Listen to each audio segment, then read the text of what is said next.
সিরিয়ায় তুরস্কের নিয়ন্ত্রণাধীন অবস্থানে ইসরায়েলের সাম্প্রতিক বিমান হামলাকে কেন্দ্র করে দুই দেশের মধ্যে উত্তেজনা বাড়ছে।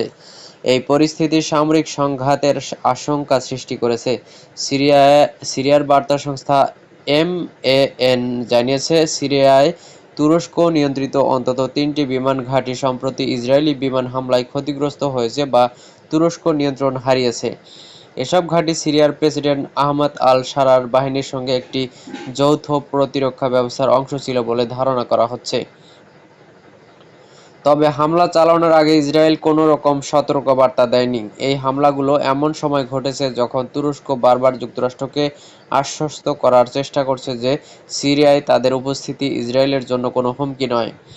কিন্তু ইসরায়েলের ধারাবাহিক ও সম্প্রসারিত বিমান হামলা, বিশেষ করে বুধবারের হামলাগুলো তুরস্ক ও ইসরায়েলের মধ্যে সিরিয়া ইস্যুতে মতবিরোধকে ঘনীভূত করেছে এবং সরাসরি সংঘাতের সম্ভাবনা নিয়ে জল্পনা শুরু হয়ে গেছে।